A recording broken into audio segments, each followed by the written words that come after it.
So the Jonathan Kuminga situation has become a nightmare for Golden State. Not only has the kid failed to become a main part of their team, he doesn't have a contract, and until that gets done, they can't do anything else. Sign Al Horford, DeAnthony Melton, maybe even Malcolm Brogdon. But no, Steph Curry is out here with 8 teammates under contract. 8! They can't do a thing until this Kuminga deal works out. Plus, if he does pick up this one-year qualifying offer, it could be a disaster. Not only could Golden State lose Kuminga for nothing next offseason, they virtually cannot trade him for an impact player this year. Terrible! But hold on. Plugged-in reporter Jake Fisher says a major move could save this whole thing. The Warriors would be interested, depending on the machinations, in some kind of Josh Giddey for Jonathan Kuminga sign-and trade. What? Do you know how amazing that would be? Not only do they solve the Kuminga disaster, Kuminga could be a perfect fit. They get another high IQ passer. Giddey's got elite vision at 6'8". Plus, they use his rebounding and grab and go to play faster in transition. Oh, and if he continues to improve this shooting, it would be a match made in heaven. But there is one major problem with all of this. What if I told you this Giddey Kuminga rumor isn't just fake? It was planted on purpose, and the wild part, the people behind it don't even want to trade. But that doesn't apply to the Bulls with Kuminga because they love this kid. Reports say that Chicago reached out to Golden State early this summer about a JK trade but got shut down. In fact, the Bulls are going to have cap space next summer, and if Kuminga bets on himself, the Bulls might be the #1 team to give him a payday. And it's also not from the Warriors side because they love Josh Giddey. Fisher also reported that on draft night 2021, the Dubs had Giddey penciled in at 7, but OKC shockingly swooped in and picked him early. They had to settle for Jonathan Kuminga. So where is this coming from, and why is it fake? Well, Jonathan Kuminga has a ton of talent, but he just never fit into Steve Kerr's system. Because he doesn't shoot, it's really hard to play with both Draymond Green and Jimmy Butler on the floor. But I completely understand why he is upset. JK wants to spread his wings as an NBA player, but Steve Kerr keeps him caged up, so yeah, it's gotten toxic at times. But now that hate has boiled over because the Warriors offered Kuminga a 2-year, $45 million deal to find a new team. But he said no. Kuminga wants at least $30 million a year. But if he gives Golden State this short deal, they control where he ends up. No, dude is willing to take that 1-year qualifying offer at just $8 million and risk injury to control his destiny. But before this rumor, Josh Giddey's situation is different. He was drafted 1 spot before Kuminga in 2021 as, let's be honest, a rare miss by the Thunder. He struggled to shoot, which made it easier for teams to defend OKC, so they traded him for Alex Caruso and immediately won a championship. The Bulls got slammed for this trade, especially to start the season. Giddey averaged 12 points a game on 45% shooting before All-Star, but the turning point was the Zach LaVine trade.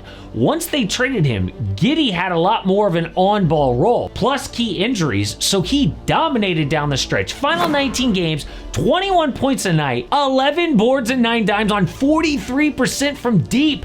In March, almost a quadruple-double against the Lakers. 15, 10, 17, and 8 steals. Became the 3rd Bull ever with 1K points, 500 boards, 500 assists in a season. And the other 2, Michael Jordan and Scottie Pippen. So yeah, the Bulls want to keep him. But the problem has been his demand at $30 million per year. Pretty expensive for a guy who really only dominated for 19 games. So Chicago has only offered $20 million. So right now, JK and Giddey are 2 of the 4 major restricted guys on hold. That's Kuminga, Giddey, plus Quentin Grimes in Philly and Nets Cam Thomas. And you can see the difference here between what the player wants and what the team has offered. And then over there, you have the qualifying offer. So if these guys pick up this low 1-year deal, it lets them then become an unrestricted free agent next year and choose their destiny. The ultimate bet on yourself move with risk, because if they get injured or have a down year, they just passed up on life-changing money. But having 4 players in this situation is rare. Normally, we only have like 1 or 2 restricted free agents this late in the summer. Why? Because of the new CBA. See, teams are so afraid of this second apron, they will lowball guys who want more, and they're not giving up. So right now, the Warriors and Bulls will not budge on Jonathan Kuminga and Josh Giddey, which created this rumor. See, Brett Siegel of Clutch Points says, yeah, the two teams have held conversations this offseason, but talks were more so centered around Kuminga and potential interest Chicago held, sources said. At no point did the Bulls signal that Giddey was available, nor did the Dubs even try to put together a package for him. So what is this rumor all about? Did it come from nowhere? No, it came from Josh Giddey's agent. Rumors like these are leaked all the time to try to create leverage for the player. In this case, Giddey. They want the rumor out there to try to squeeze every single dollar possible for Josh Giddey from the Bulls, because they might think, oh, he wants to go to Golden State. But even the trade itself is unrealistic. There's an NBA rule called base compensation, which basically says in a sign and trade like this, only 50% of Kuminga's salary, for example, would count coming off Golden State's books, but 100% of Giddey's salary would count going in, which makes it virtually impossible. So let's actually spell it out with numbers. Both guys signed for, let's say, $30 million.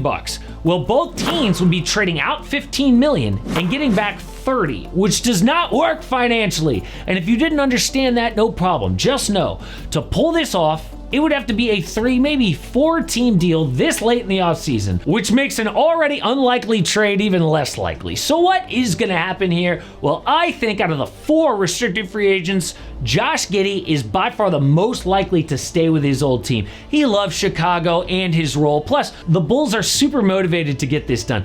They got so much hate on the Giddey trade, especially after Alex Caruso signed a new $80 million deal and won a ring in OKC. They don't want to be embarrassed if the Giddey thing blows up. But Kuminga is the least likely to sign a new deal. Why? Because this kid is hell-bent on taking control of his own career. He would rather risk tens of millions than have the Golden State Warriors determine his future.